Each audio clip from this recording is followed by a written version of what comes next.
नमस्कार दोस्तों, आज हम पढ़ने जा रहे हैं electric field between the two parallel thin sheets. पिछला जो केस हमने किया था उसके अंदर हमने इनफाइनाइट थिन शीट का एक केस लिया था और थिक शीट का केस लिया था। थिन शीट सिंगल शीट थी, उसके कारण हमने इलेक्ट्रिक फील्ड को कैलकुलेट किया था। अब हम करने जा रहे हैं, हमारे पास टू शीट्स हैं इलेक्ट्रिक फील्ड की और उसके कारण जो है इलेक्ट्रिक फील्ड हमें कैलकुलेट करना है। अभी तक अगर आपने हमारे चैनल को सब्सक्राइब नहीं किया है तो आप इस चैनल को सब्सक्राइब कीजिए। अगर आपने मेरे प्रीवियस वीडियो नहीं देखे तो डिस्क्रिप्शन लिंक में जा करके आप मेरे प्रीवियस वीडियोस को देख सकते हो। तो चैनल को ज़्यादा से ज़्यादा शेयर, लाइक और सब्सक्राइब कीजिए। तो हम शुरू कर रहे हैं आज का टॉपिक। तो इसमें क्या है, हमारे पास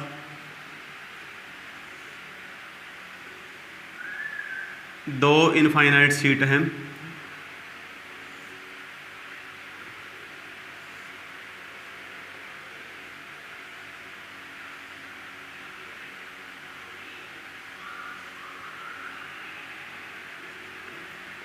यूनिफॉर्मली चार्ज शीट है ये।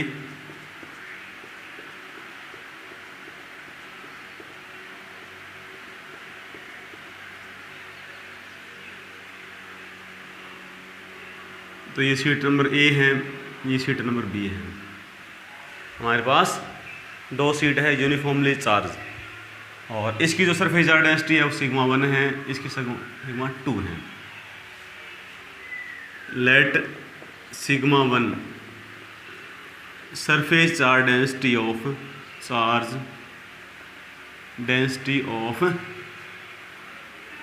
Sheet first, sigma 2 surface charge density of sheet second, और दोनों की सरफेस चार्ज डेंसिटी क्या है, यूनिफॉर्म है। इसके अंदर हम क्या काम करते हैं, हम तीन रीजन सिलेक्ट कर लेते हैं, रीजन फर्स्ट, रीजन सेकंड और रीजन थर्ड, और इन तीन रीजन के अंदर हम इलेक्ट्रिक फील्ड को कैलकुलेट करेंगे। पहला रीजन कौन सा है, पहला रीजन है लेफ्ट साइड में, जो शीट ए है उससे लेफ्ट साइड में जो रीजन है।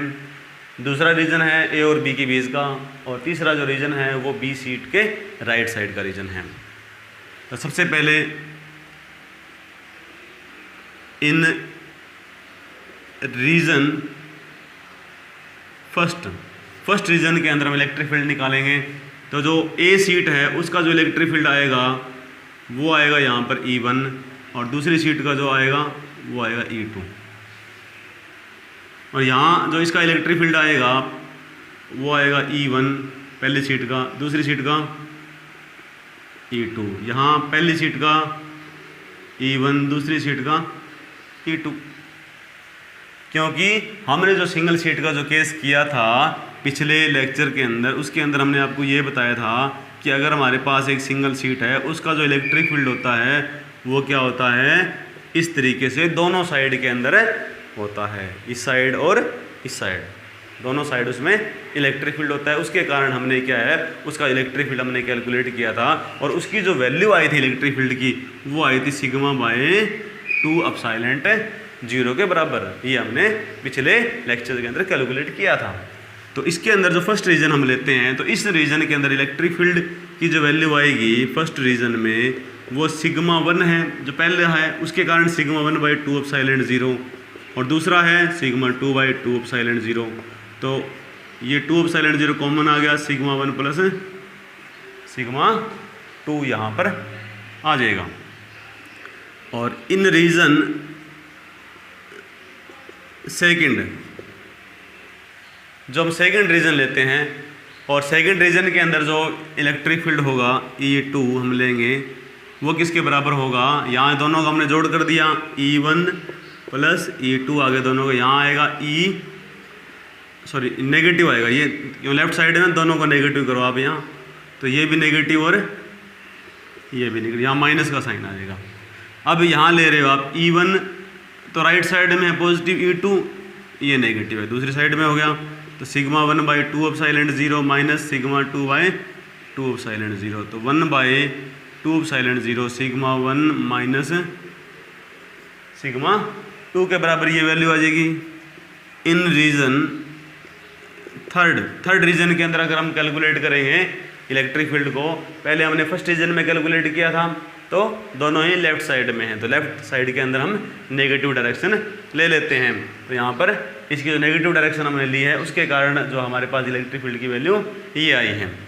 और दूसरे रीजन के अंदर हमने जो एक राइट साइड में एक लेफ्ट साइड के अंदर है, तो ये वैल्यू आएगी। और तीसरे रीजन के अंदर हम इलेक्ट्रिक फील्ड की जो वैल्यू ले रहे हैं वो आएगी E3 सिग्मा 1 प्लस सिग्मा 2, क्या आएगा 1/2 एप्सिलॉन 0 सिग्मा 1 प्लस सिग्मा 2 के बराबर ये वैल्यू आई थी। तो ये जो है हमारे पास वैल्यू आती है फर्स्ट रीजन, सेकंड रीजन और थर्ड रीजन में कि हमारे पास 2 सीट है, 2 सीट के कारण क्या है इलेक्ट्रिक फील्ड की वैल्यू क्या आती है। पिछले जो आर्टिकल में हमने किया था सिंगल सीट का किया था कि अगर यहाँ पर सिंगल सीट इस पॉइंट की इलेक्ट्रिक फील्ड की वैल्यू E1 आती है और यहाँ पर E2, दोनों की डायरेक्शन क्या है यहाँ अपोजिट है, ठीक है। यहाँ हम कैलकुलेट कर रहे हैं तो एक सीट अगर और होती है तो उसका भी इलेक्ट्रिक फील्ड यहाँ होगा, ठीक है। तो दूसरी सीट है उसका भी इस साइड होगा, तो वो हमारे पास ये केस है। अब हम इसका स्पेशल केस लेते हैं। अब इसका हम स्पेशल केस लेते हैं। हम ये मानते हैं सिग्मा 1 को तो प्लस सिग्मा मान लेते हैं, सिग्मा 2 को मान लेते हैं माइनस सिग्मा। सिग्मा 1 को प्लस सिग्मा और सिग्मा 2 को माइनस सिग्मा मानेंगे। तो जो पहला रीजन है, पहले रीजन में जो इलेक्ट्रिक फील्ड की जो वैल्यू आती है यहाँ पर वो क्या आएगी 1/2 एप्सिलॉन 0, यहाँ क्या आएगा सिग्मा और ये माइनस सिग्मा, ये वैल्यू क्या आ जाएगी 0 आ जाएगी। और दूसरे रीजन के अंदर जो इलेक्ट्रिक फील्ड की जो वैल्यू आती है 1/2 एप्सिलॉन 0 सिग्मा और ये माइनस और माइनस सिग्मा, तो कितना आएगा 2 सिग्मा/2 एप्सिलॉन 0। कहने का मतलब क्या है सिग्मा/एप्सिलॉन 0 वैल्यू आती है। और थर्ड के रीजन के अंदर इसकी जो वैल्यू आएगी सिग्मा माइनस सिग्मा मतलब 0।